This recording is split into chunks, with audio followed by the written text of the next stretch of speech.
ba guys, update ko kayo sa aking mga alagang inahin guys na binaha. Ayan o, kawawa nga talaga sila guys yung binaha kasi ano wala kang magagawa, tubig, nandyan na yung tubig ayan o. Pero siya ano na lang 14 to 15 days na lang mga anak na siya guys. Natapot nga ako guys, baka malay na timba ko ba, pero sawa ng Diyos. Ayan o.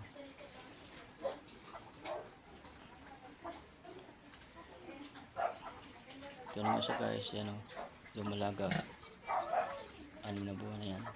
Ito yung mga inaano ko ngayon. So ngayon darating na buwan, pag naglandi ito uli, pakastahan ko na yan siya guys. Ito ngayon ang kalagayan sa mga ko guys. Yan, medyo madilim dahil tinakpan ko yung mga kagilid-giliran dyan guys, yung mga malapit na kasi yan sila sa ano, yung alulod. Kaya yun,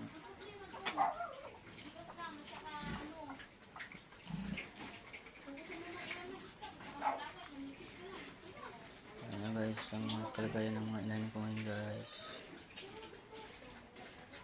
Yan o, kailangan talaga pag umulan talagang malakas guys, dito talaga kami misis kasi hindi ako pwedeng pabayaan. Ito po nanganak ito guys, ang napapakain ko kanina yung dami gatas na, bili nga ako ngayon ng page niya. Sa ngayon yung mga organic ko na pinapakain ko dahil ayaw namin ng tumaba ng gusto. Yun, tumaba nga kahit na ano, mga gulay lang, gulay kanin. Yan o, tulog na tulog guys kasi busog, laki na siyan, pura usog, pura buyag. Dumalaga ko, hangga na 6 na buwan na yan siya guys. Hindi ko na pakakastahan yan, pakakastahan ko lang yan pag tama na sa edad, mga 7 months.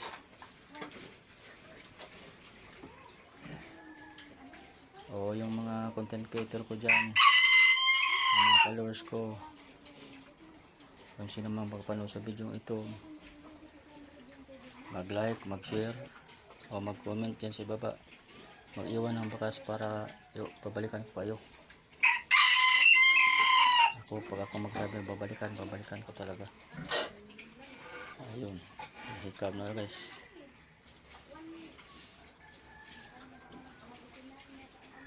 Ang ano lang guys, magandang umaga guys, bye bye na po.